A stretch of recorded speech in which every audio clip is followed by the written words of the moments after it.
Alright, saya rekod dulu Okay, bismillahirrahmanirrahim. So hari ini kita akan habiskan topik yang terakhir untuk kita punya topik dynamic routing. So kita akan cover untuk dynamic routing minggu ni, iaitu EIGRP, okay, Enhanced Interior Gateway Routing Protocol.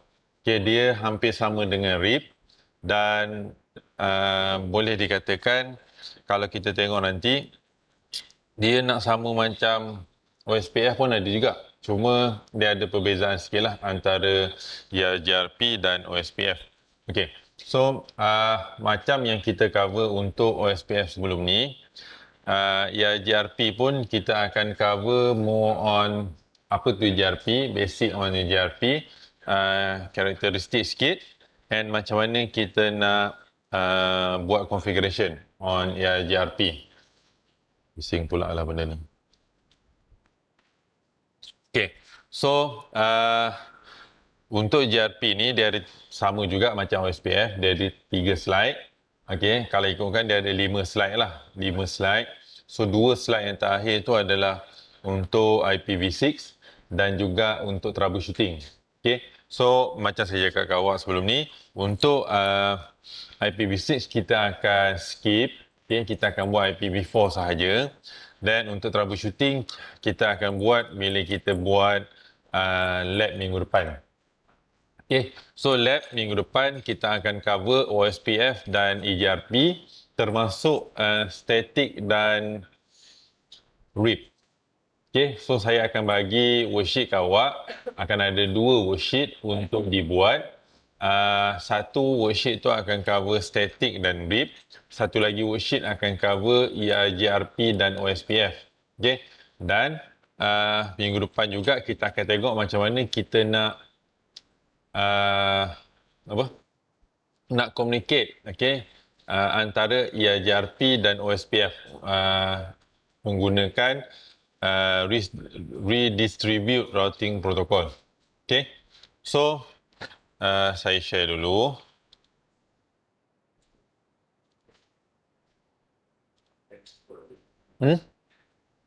Tak apa, minggu ni kita tak pakai PC lagi buat sementara. Minggu ni kita akan cover teori sahaja. Next week baru kita akan cover amali. Okay, untuk minggu ni saya ada suruh awak buat ni kan, saya suruh awak buat Entaket, betul? Okay, saya dah buka chapter 4 hingga 10. 1 hingga 3 tu memang ada ramai yang PM sebab ramai yang tak buat masa sebelum-sebelum ni. Okay, so saya maklumkan hari ni kita akan buka balik hari ni. Okay, kita akan buka balik hari ni dan selepas dia tutup minggu depan, okay, kalau masih lagi tak lengkap, dikira tak lengkap lah. So itulah markah awak. Okay, untuk tugasan yang kedua. Okay, dan jika awak nak juga buat, awak kena buat surat tunjuk sebab kepada Cik Ajla. Kalau tidak, kosong lah untuk part tu. Okay, bukan awak je lah. Kelas B, kelas SEM 4 lagi satu, SEM 5 pun samalah. Kita buat perkara yang sama supaya awak buatlah dalam masa yang ditetapkan dan tak ambil mudah lah sebab kita tahu sekarang ni kita belajar online, tapi awak kena ingat mungkin kaedah pembelajaran di ILP dan EdTech akan sedikit berbeza lah. Okay. Kenapa? Sebab kita nak awak keluar daripada EdTech ni, awak boleh buat. Kalau kat ILP dah habis, awak akan sambung EdTech. Kan? Jarang lah daripada sijil terus nak kerja. Mungkin persennya sikit. Okay? Tapi keluar daripada EdTech ni kemungkinan ada yang dah tak akan sambung belajar lagi. Okay, mungkin akan ada yang terus akan kerja. So kita tak nak awak masuk ke dalam pekerjaan, banyak benda yang awak tak tahu dan banyak benda yang awak tak boleh nak buat. Okay, so mungkin ada sedikit benda yang kita akan tekankan sepanjang face to face ni lah. Okay, daripada segi time management, ketetapan masa dan sebagainya lah. Okay, so untuk minggu ni kita akan tengok EJRP. Okay,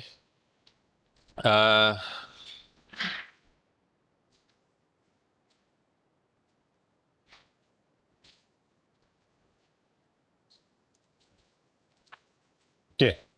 So, kita akan configure Enhanced Interior Gateway Routing Protocol. Yang ni saya akan bagi dalam awak punya classroom nanti lah. Okay. Dalam Google Classroom nanti saya akan bagi slide ni. So, untuk topik ni kita akan cover characteristic of EJRP, macam mana kita nak configure EJRP dan juga operation of EJRP. So, configuration of EJRP untuk IPv6 dan sedikit troubleshooting untuk EJRP kita akan tengok dalam amali lah. Okay, IPv6 saya akan skip. So, kita akan fokus kepada IPv4. Macam saya cakap sebelum ni, awak boleh buat IPv4, awak boleh buat IPv6. Okay, tapi kalau awak tak faham IPv6, awak tak faham yang untuk IPv4 punya configuration, IPv6 memang lagi ke laut. Okay, so the objective is to describe the feature and operation of EJRP. Okay, examine the different EJRP packet, calculate the composite metric used by diffusing update algorithm. Yang ni mungkin kita akan highlight on the surface. Okay, untuk level diploma saya tak tekankan sangat on the metric calculation. Okay, nanti kita akan tengok EJRP ni dia ada dia punya metrik lah untuk bandwidth, untuk dia punya data rate dan sebagainya. Kita boleh ubah dan kita boleh adjust dia punya bandwidth dan data rate. Okay, so describe the concept and operation of dual diffusing update algorithm, and this is to examine the command to configure and verify basic EJRP operation. So, untuk final exam, saya tak tengok lagi soalan final exam. Saya rasa macam soalan tu macam belum digubal. Tapi, kalau soalannya hampir sama macam semester lepas, dia akan cover semua. Basic configuration, static, RIP, EJRP, OSPF. Semua akan ada dalam final exam. Semua akan ada, tak kisah teori ataupun amali, akan ada macam mana nak buat configuration. Okay. So, minggu lepas, kita dah tengok static.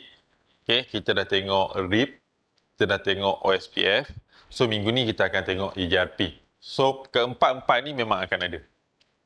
Alright, so basic feature of EJRP macam kita tengok sebelum ni. Okay, EJRP ni di bawah Distant Vector Routing Protocol. Okay, dia routing protocol yang hampir sama dengan RIP, cuma dia ada perbezaan sikit lah. So, kita akan tengok apa perbezaan EJRP. So, it's released in 1992. Kalau kita tengok OSPF is released in 1988.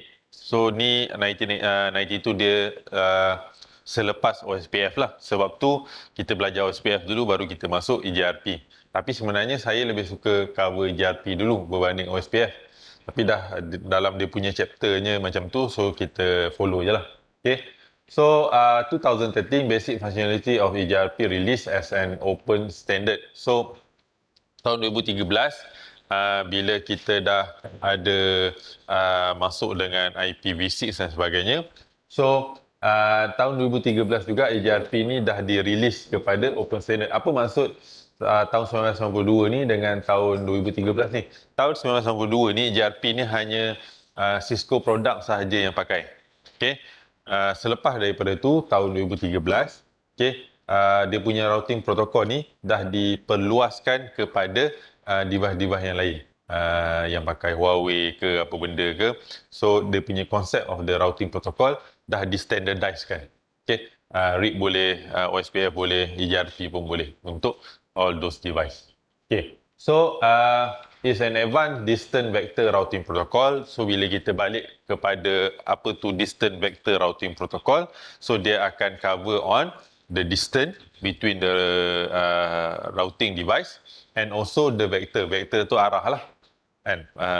Awak belajar, saya tak pasti maths ke fizik ke sains ke masa sekolah dulu kan. So dia ada distance and dia juga ada vector. So benda tu apply to this lah. Okay. So use diffusing update algorithm, okay, to calculate path and backup path. So kalau yang sebelum ni kita tengok dia punya path tu, dia punya metrik tu kan. Dia ada berapa? 10, 20, 5 yang OSPF tu. Yang tu OSPF yang determine. Okay, macam mana determine? Dia tak explain dalam dia punya algorithm lah. Tapi kalau kita dive deep, kita cari, kita akan jumpalah macam mana dia tentukan. Tapi untuk EIGRP, dia ada calculation yang dia dah nyatakan. Dan kita boleh tengok macam mana dia kira path tu punya metrik. Okay. Macam mana dapat 20, macam mana dapat 10, macam mana dapat 5 dan sebagainya. Okay. Dan dia juga akan establish neighbor agency. So dia akan establish antara router yang bersebelahan dengan dia lah. Okay. Then use reliable transport protocol to provide delivery of EGRP packet. This is on packeting punya protokol. Okay, dia ada dalam slide yang kedua kalau saya tak silap. Tapi macam sama macam OSPF, all the packet punya punya explanation dan sebagainya, kita akan go through sahaja, tapi kita tak akan go detail lah. Okay. Macam saya cakap kat awak sebelum ni, untuk awak, saya lebih fokus kepada konsep tu sendiri dan how to configure. How to use this EGRP. Okay. So, partial and bounded update, send update only when there is change and only to the router that needs the information. So, ni yang dia akan buat lah. Okay, bila ada update, baru dia akan hantar update. Support equal and unequal, cost load balancing. So, yang ni nanti kita akan tengok. So, kalau kita tengok, EGRP ni dengan OSPF, dia hampir sama. Dia apa yang ada kat OSPF, ada dekat EGRP. Walaupun dia routing protokol yang berbeza. Dia ada neighbor table, dia ada topology table, and dia juga ada routing table. Sama sebiji macam OSPF. Okay. So, neighbor table ni apa benda? Kita dah belajar sebelum ni masa OSPF kan? So, neighbor table ni apa benda?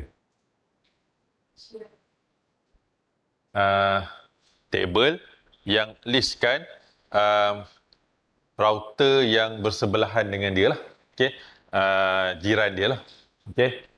Dan this is router yang sebelahan dengan dia. And this is the interface yang router tu akan connect dengan dia. Okay. Contoh,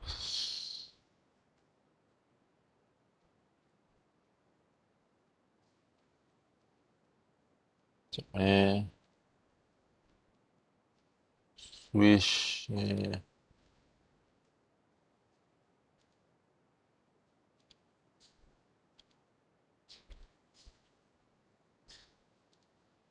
Okay. Saya stop sharing kejap. Kita tengok.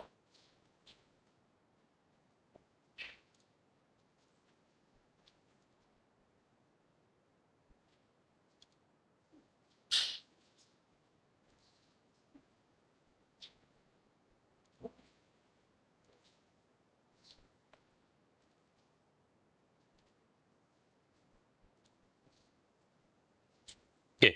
So, kita tengok kat sini. Mana pula whiteboard marker ni? Okay, kita tengok kat whiteboard ni. Right. So, kita ambil diagram yang simple.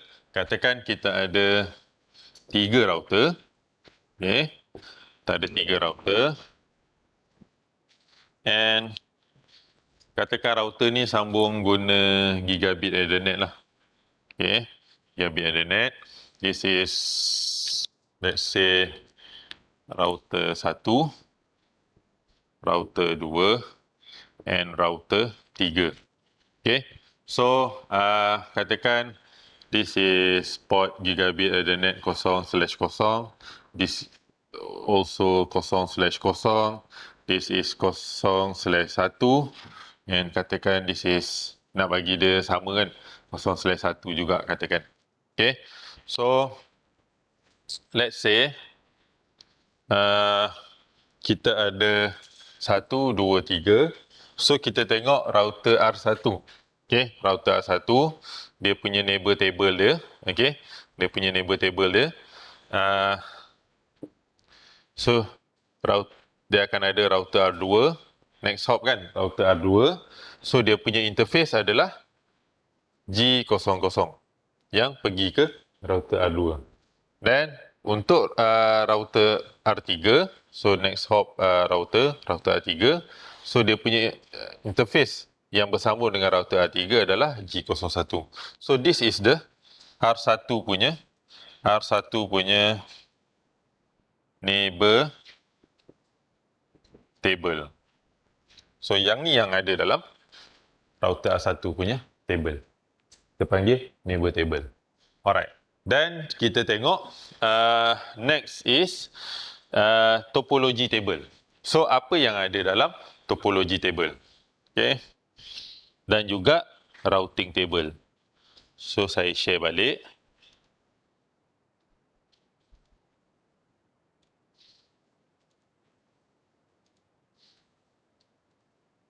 Saya switch balik pergi.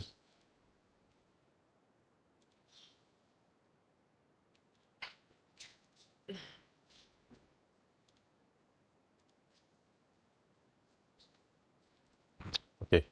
So kita tengok ni dulu. Dan kita ada topology table and kita ada routing table. Okay. So kita tengok dia punya next slide, nanti kita tengok apa tu topology table dan routing table. Sebab detail yang ada dekat dalam dia saya pun tak berapa nak ingat. Okay.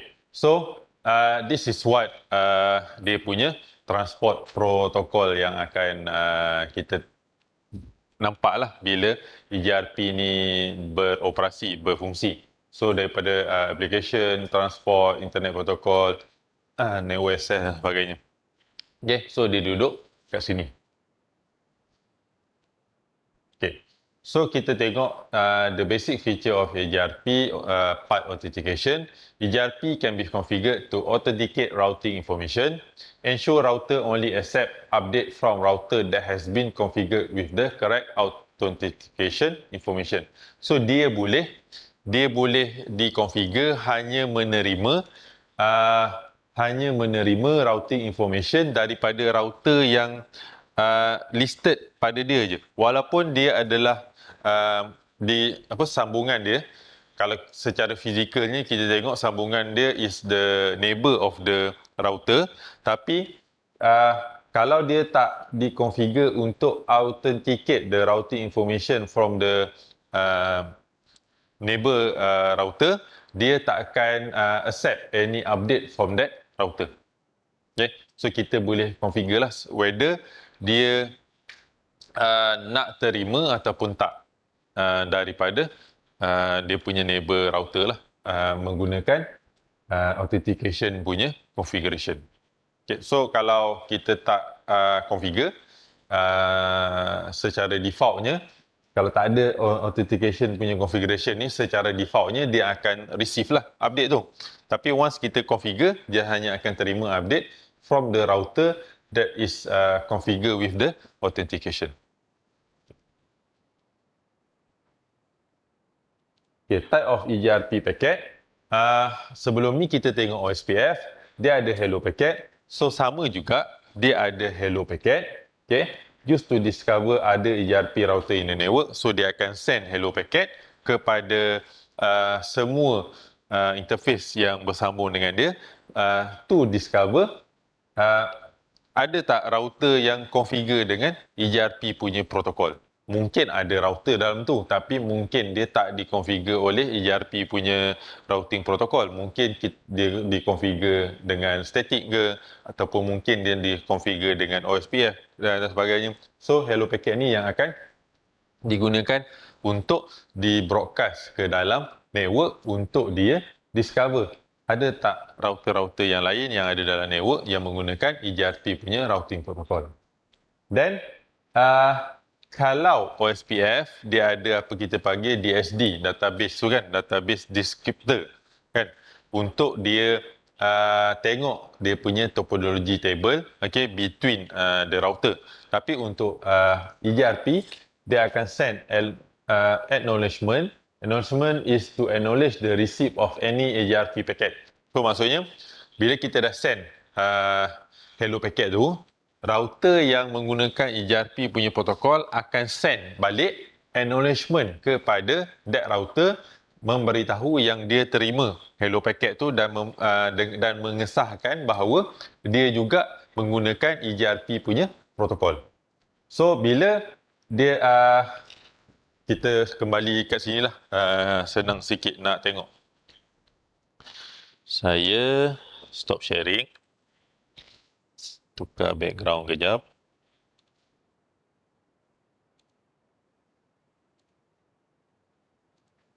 Okay. So ni saya padam kita patah balik ke sini. Let's say kita ada router satu juga. Okay, dia send broadcast untuk hello packet. So dia akan send ke sini, dia akan send ke sini. Okay, kalau ada lagi dia akan send lagi lah. Dan the neighbor router, okay, router yang ada dalam tu yang menggunakan ERP punya protokol will send back yang ni hello packet.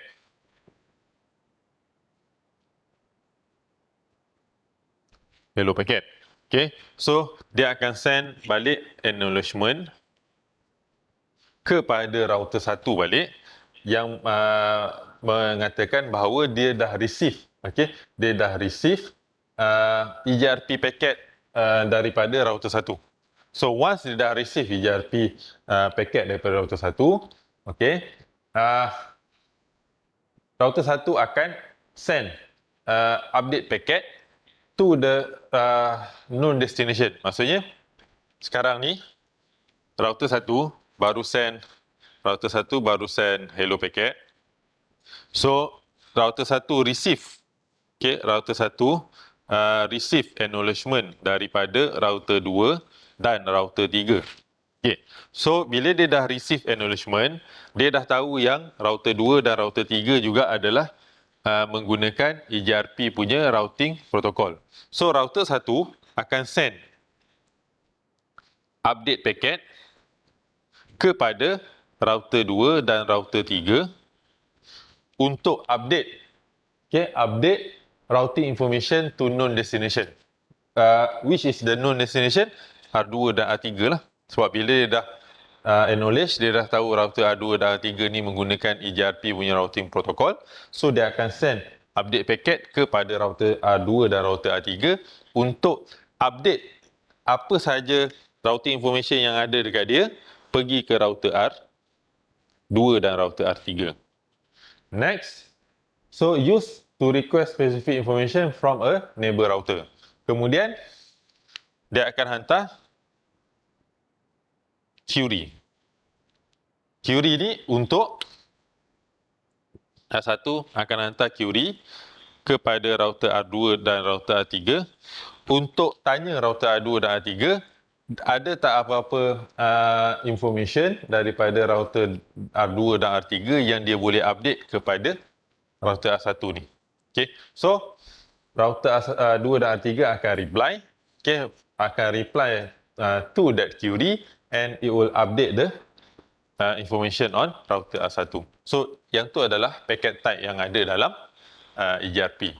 Konsep lebih kurang sama dengan OSPF tapi dia beza sikit. Apa yang beza? Kalau kita tengok untuk ERP dia akan update, okey, dia akan update routing information, okey, dia akan update route, okey, antara neighbor. Kemudian apa? Dia akan just forward apa yang ada pada dia kepada router A1 dan router A2. Berbeza dengan OSPF, OSPF dia akan update dia punya database table ataupun topologi table segala cost metrik apa semua tu dia akan update sekali dengan dia punya neighbor router supaya bila R1 tu nak send, let's say kita ada router lain, router R4, R5, R6, R7, R1 ni dia boleh pilih which direction with path yang dia nak lalu. Sebab tu OSPF kita panggil Open Shortest Path First. So dia update dia punya path punya information, cost of that path. Tapi untuk ERP dia hanya update between neighbor. So ke mana dia nak lalu, dia hanya akan lalu sampai ke neighbor tu yang akan decide to use with path. So setiap router tu akan ada processing lah untuk tentukan arah mana data ataupun paket tu akan lalu. Tapi dalam konsep OSPF, from the beginning, from the start, dia dah tahu laluan mana dia nak lalu, laluan mana dia nak pergi. So in term of kita panggil administrative distance or kita panggil path lah, kan, laluan, OSPF is more efficient sebab dia dah tahu path dia, laluan terpendek yang dia boleh lalu daripada awal lagi sebelum paket tu dihantar. Berbanding dengan ERP, dia akan sampai kepada next router tu baru akan determine which path it will go. So let's say kat sini kita ada another two and let's say kat sini pun kita ada another two and the destination yang kita nak pergi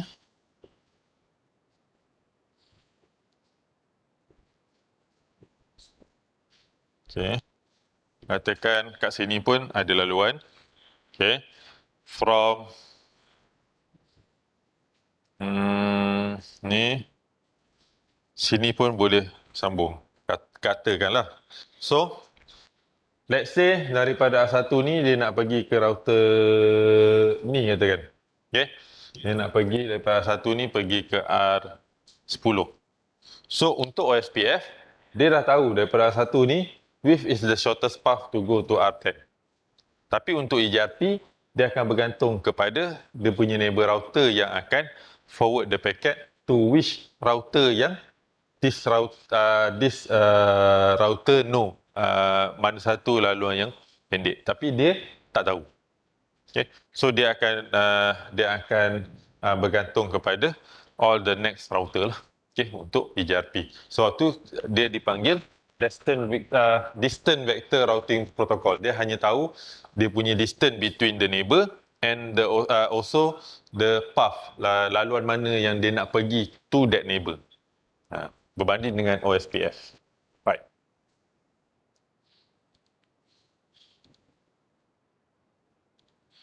Next.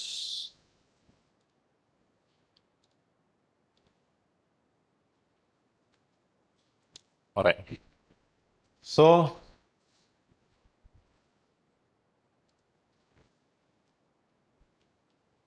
so ERP message are sent over IP. This is ERP IP over IPv4. So this is the packet lah yang dia akan lalu. So yang ni kita lajukan je, saya pun tak akan tanya biasanya. So ERP hello packet used to discover ERP neighbor, used to form and maintain ERP neighbor agency. So bila dia send, dia akan tahu yang dia punya neighbor ni menggunakan protokol yang sama, so dia akan form neighbor agency. Then we'll send IPv4 or IPv6 multicast. IPv4 multicast is 224.0.0.10. Siapa ingat lagi multicast untuk OSPF? Tak ingat. Kan?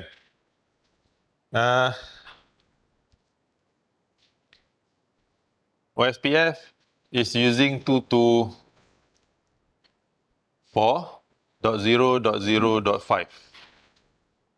ERP 224.0.0.10. This is special.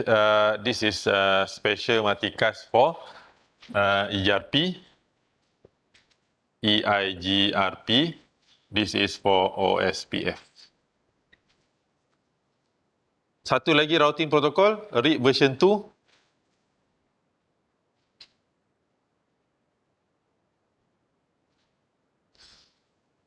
RIP version 2 akan guna broadcast. Dia akan send keseluruhan network. Okay. So, bila kita guna multicast, biasanya multicast ni is better than broadcast. What's the difference between, ni soalan basic network. Apa beza unicast, multicast dan broadcast? Siapa boleh jawab? Apa beza unicast, multicast dan broadcast? Guru? Unicast tahu apa? Unicast je dulu. What's unicast?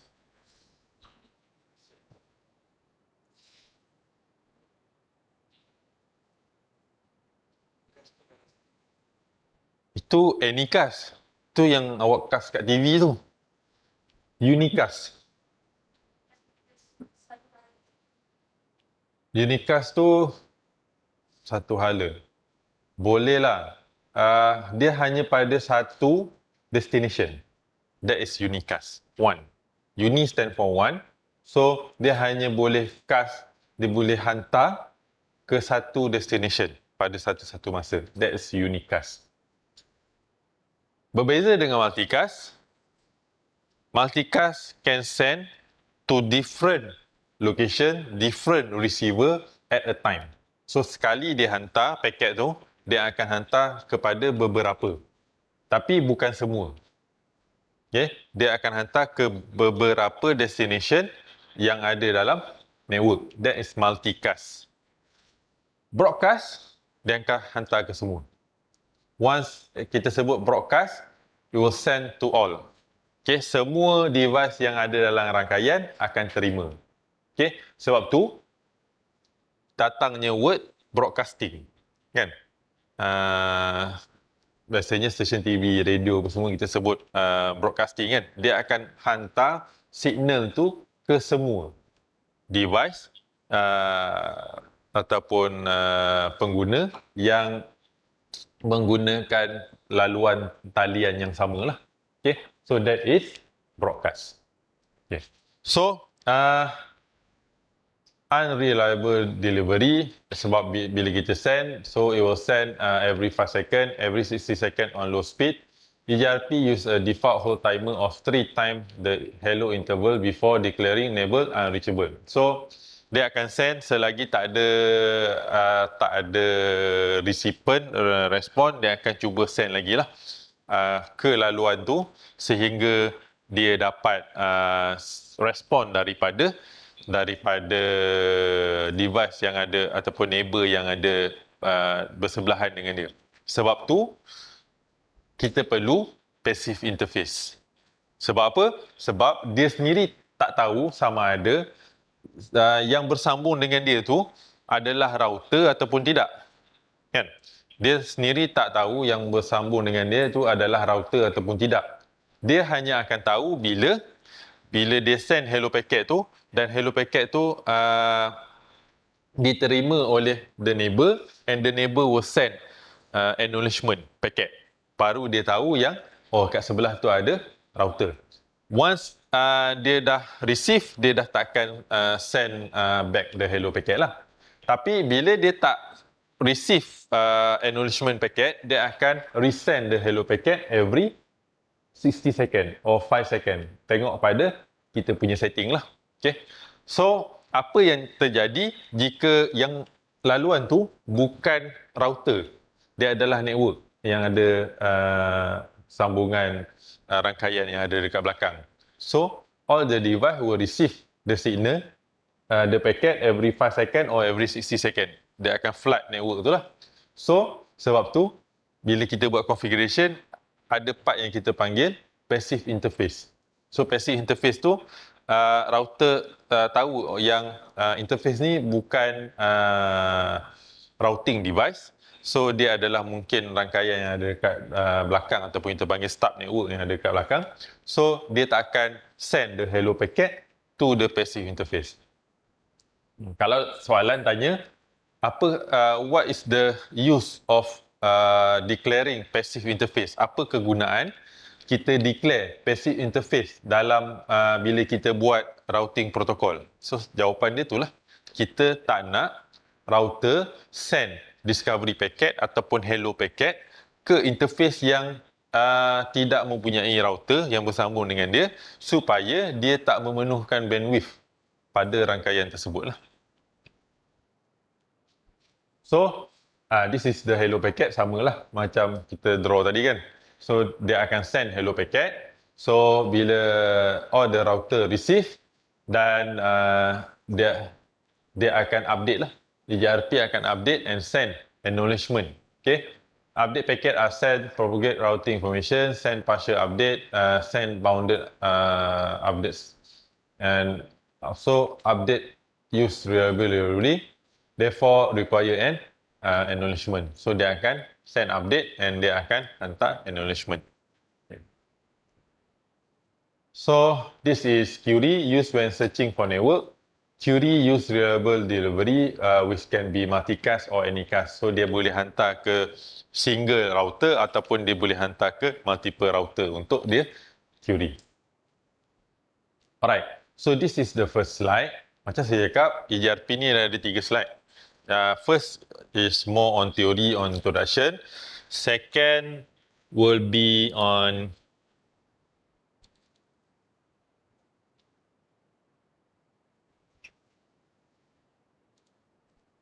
okay. Second will be on, tak silap saya, this is more on packet. Okay. So this is more on packet. So yang ni saya lajukan sikit. Okay. This is how we configure EJRP. Kita tengok gambar rajah ni. Okay. So macam saya padam macam OSPF, okay, macam OSPF.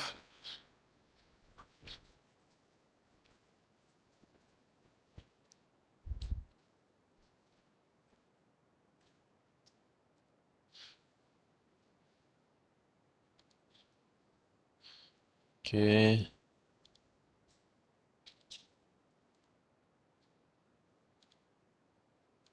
Right. So macam OSPF, dia punya starting will be router EIGRP, kemudian EJRP tu punya ID.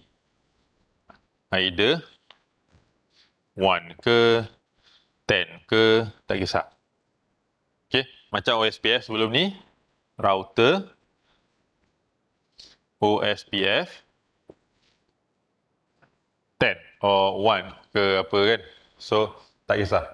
Bendanya sama. Okay. Next, selepas router OSPF, okay, selepas router OSPF,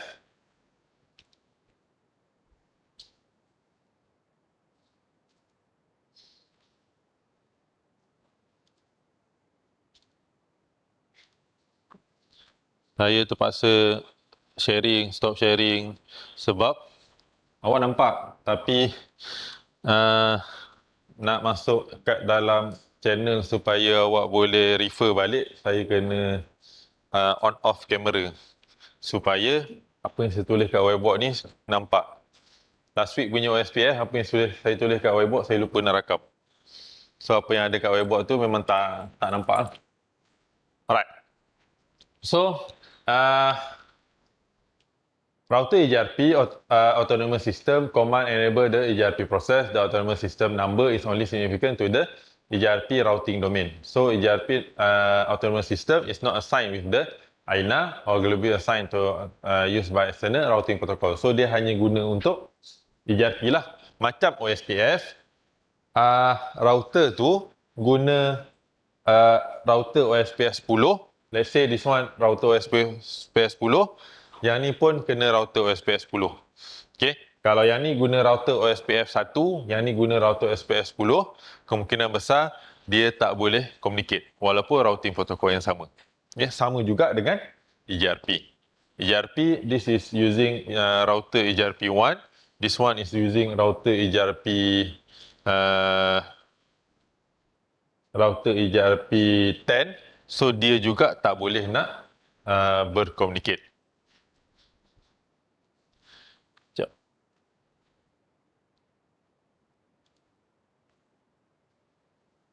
Awak jangan sepak nanti lari.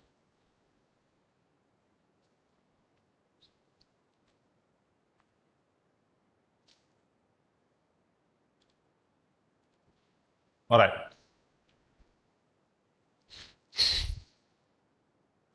Next. Okay. So samalah. Router EJRP autonomous system ataupun dia punya protokol ID. Okay, saya panggil protokol ID lah, lebih senang. So router EJRP 1. This number can use any number 1 sehingga 1000 kalau saya tak silap. Any number will do. Okay, to completely remove EJRP routing process from your device, use no router EJRP then the number. Okay, sama macam OSPF ataupun EJRP, bila kita nak remove, kita tambah no kat depan. Okay, kita tambah no kat depan, so dia akan remove this routing protocol daripada router tersebut. Okay.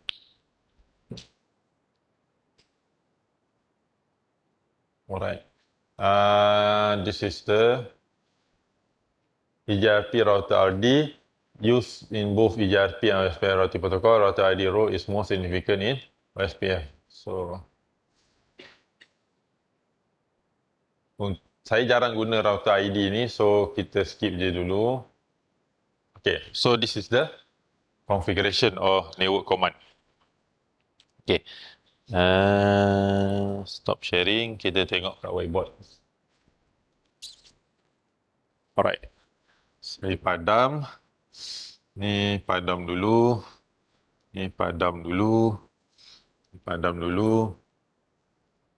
Padam dulu. So kita ambil yang simple let's say this is R2, R3.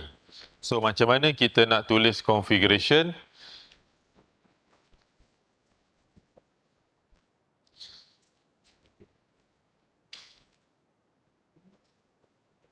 Router EIGRP, let's say 10 katakan. Okay. Then selepas router EJRP, sebelum kita declare kita punya network, will be passive interface. Okay, katakan this is for R1. Okay, so passive interface adalah interface yang ada kat belakang ni. Okay, interface yang bersambung dengan belakang ni. Let's say the interface is, let's say ni G00, ni G01, katakan G02. Kemungkinan tak ada, tapi katakan ada lah G02. So, the interface will be G02. Okay, selepas daripada interface tu, barulah kita masuk network. Okay.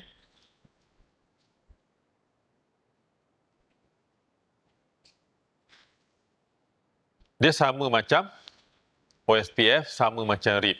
Kita declare network yang bersambung dengan dia. Okey, beza dengan static.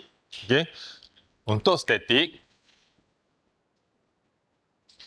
route, kita akan type IP route, kemudian network ID yang dia nak pergi. Kalau katakan kat belakang selepas R3 ni, so network ID dia, kemudian subnet mask, next hop interface ataupun next hop IP ataupun exit interface, either one untuk static route.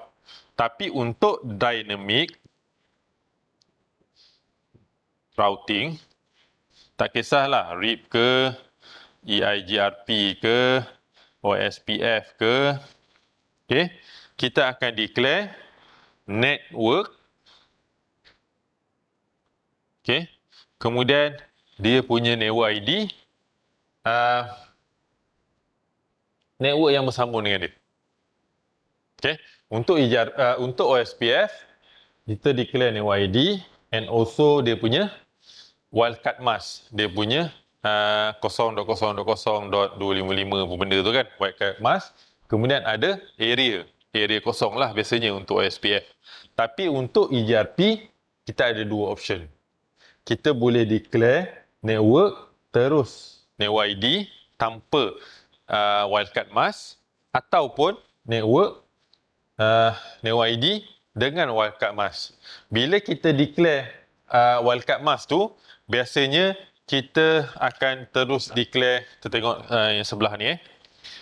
Kalau kita declare network ID, kita akan declare terus dot kosong tu lah kat belakang. Kalau kita declare wildcard mask,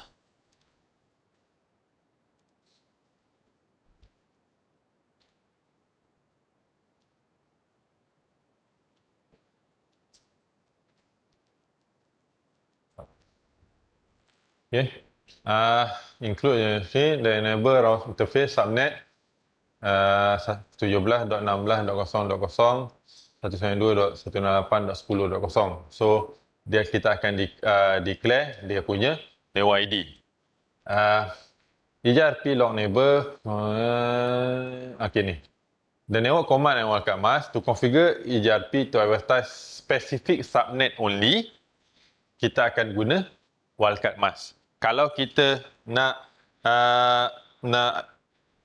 declare the whole network with the default subnet mask, kita akan pakai network ID sahaja. Tapi bila kita nak kecilkan dia ke subnet mask tertentu yang kita nak define, okay, so kita akan pakai subnet mask, kita akan pakai network ID plus wildcard mask kat belakang. Okay. So untuk EGRP, kita boleh ada dua.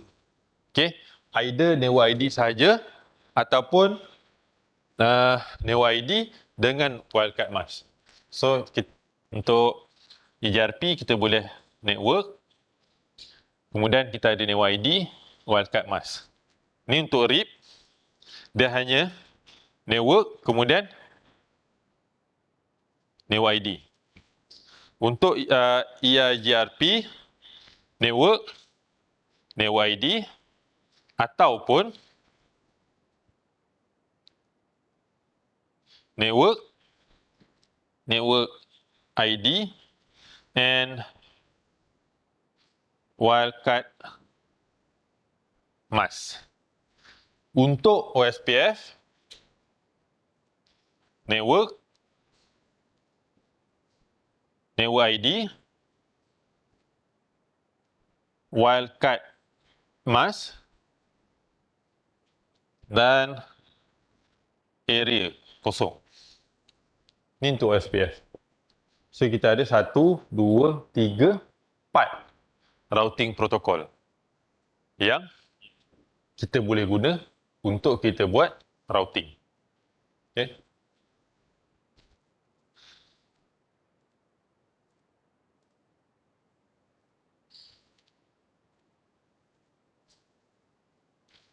Okay, so macam saya cakap, slide Cisco ni dia cerita configuration dulu baru dia masuk passive interface. So biasanya biasakan lepas declare routing protocol mana awak pakai, terus passive interface, baru declare yang dia punya connection.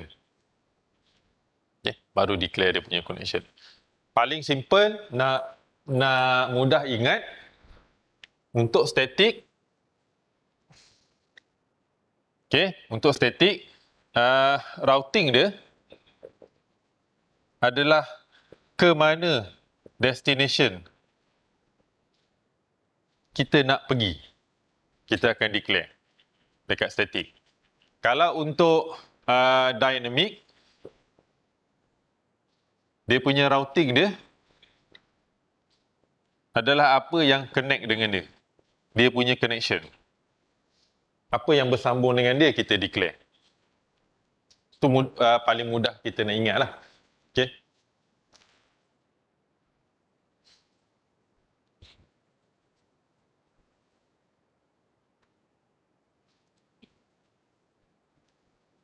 Okay. So, selepas kita dah configure, kita nak verify kita punya EGRP. So, kita boleh run show IP EGRP neighbor. Kalau OSPF, show IP OSPF neighbor. So, untuk EGRP, show IP EGRP neighbor. So, dia akan show dia punya neighbor, dia punya address, dia punya interface. Okay, neighbor address, neighbor interface. And berapa lama the neighbor dah connect to each other lah. Dia once router 1, contohlah router 1, router 3, kita configure routing protocol yang sama. So, neighbor agency tu akan establish. So, dia punya masa ni, dia akan terus record. Okay.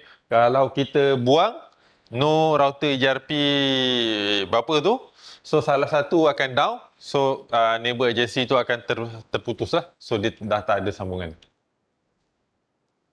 Dan bila kita run show IP protocol, so dia akan tunjuklah routing protocol apa yang kita pakai. Kalau dalam satu router tu ada lebih daripada satu routing protocol, so dia akan show routing protocol yang pertama ke atas, kemudian routing protocol yang kedua dia akan show kat bawah. And this is the routing table. Kita run show IP route, so kita akan nampaklah EGRP dia akan pakai, dia akan label as D. Okay, D. Static S, RIP R, OSPF O, and EGRP come with the label D. Okay, so bila kita tengok, kita punya routing table, C is directly connected, okay, network yang directly connected, L is interface yang directly bersambung dengan dia. Okay, then S is static, R is RIP, O is OSPF, D adalah EGRP. Bila kita run show IP route, dia akan ada legend kat atas tu yang kita boleh tengok. Kalau S ada star, is the default route. Biasanya default route 0.0.0.0 tu. Okay, tak apa. Minggu depan kita akan buat semua. Based on satu diagram, kita akan configure routing protocol yang berbeza. Dan kita akan tengok. Alright. So, tu slide yang berapa 2 3 ni saya tak pasti slide apa.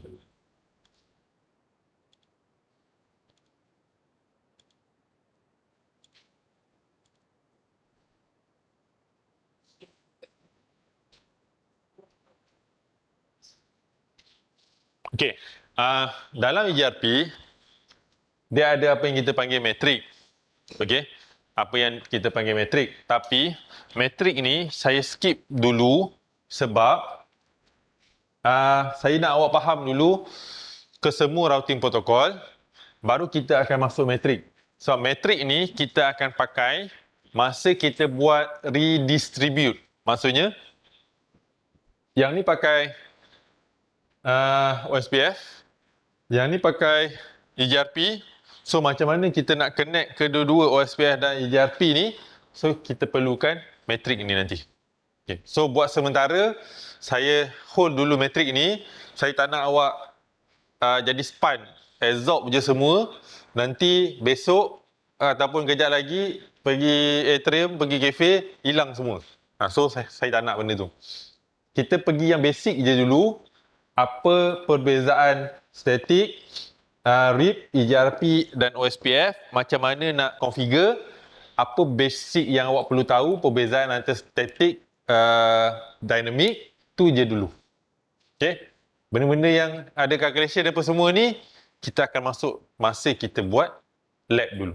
Kita dah buat lab, awak dah nampak macam mana dia berbeza, dan baru kita akan buat redistribute tu. Redistribute tu penting supaya kita tahu macam mana kita nak connect routing protokol yang berbeza. Paling senang saya panggil dia translator lah. Translator between that protocol. Okay? Supaya kedua-duanya menggunakan walaupun menggunakan protokol yang berbeza, tapi dia faham antara satu sama lain. Okay.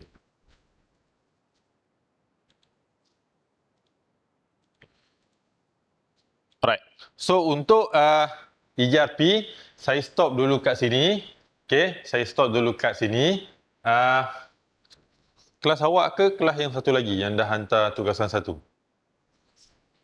Kelas satu lagi. Awak belum hantar lah kan? So sepatutnya hari ni lah kan? Okay. So untuk hari ni saya stop kat sini. Okay. Siapa yang masih lagi belum lengkap chapter exam 1 hingga 3 saya akan buka hari ini sehingga Isnin minggu depan juga. So tolong lengkapkan. Then print out. Bila awak create kat grade, kan awak masuk MetaCAD, klik kat grade, awak akan nampak ada nama awak, dan setiap chapter exam tu yang dah ada grade tu, print page tu.